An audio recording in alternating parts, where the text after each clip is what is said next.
In the previous videos, we've installed WordPress and then we cleaned things up a bit. And in this and the next several videos, we're going to cover the settings section over here in the left sidebar menu within your admin area. So let's go ahead and begin with the General tab of the settings section.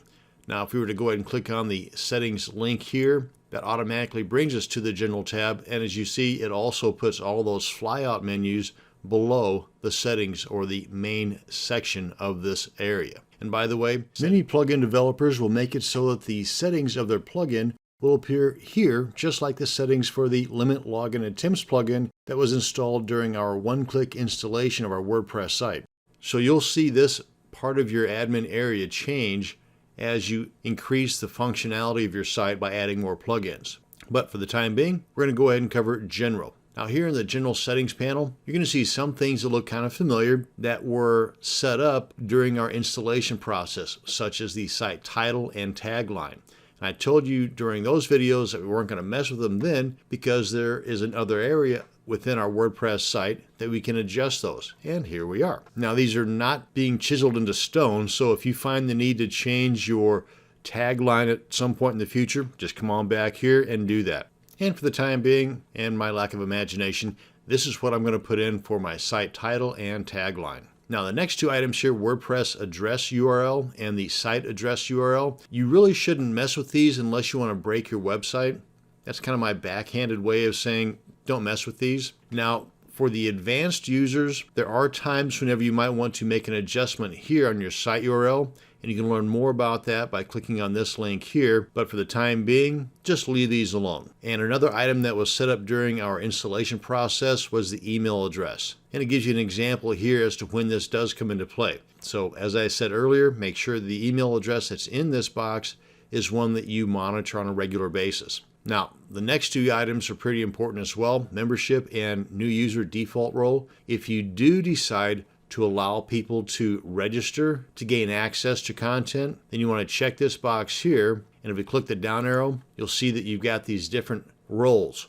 And these different roles have various strengths in accessing your site.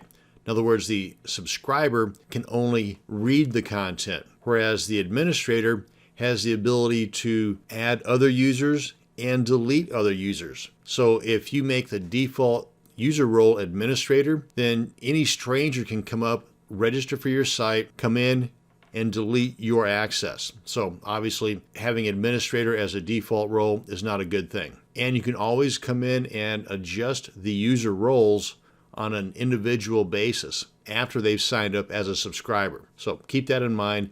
And myself, I never check this box. If I want my site to be a membership style site, then I will add additional plugins and make adjustments on those plugins, because usually those plugins are going to be much stronger and secure and way more flexible than what's offered here. But at least now you know what these are for. Time zone, date format, time format, and week starts on. These are all ways in which you can set the time and date of your site. Now these are pretty self-explanatory. For example, to set your time zone, you set the drop down arrow here. And if you know the UTC, then go ahead and select that. Or if you're not familiar with what UTC is, then you can just scroll up a little bit and then find the actual location that's closest to you. For example, I'm in Missouri, and the closest one for me is America, Chicago, because there isn't anything in here for Kansas City or St. Louis, which is actually closest to me. But Chicago is still in the same time zone as I am, so that's what I would select. And the date format, however you want things to show up, and the time format likewise. And when do you want your week to start? I'm kind of old-fashioned, I guess, so my week starts on a Sunday. And as we shown earlier in the setup process, where we actually selected our language at that point, you can make that change here if you find the need to. And whatever adjustments you make here are not going to stick unless you click on Save Changes.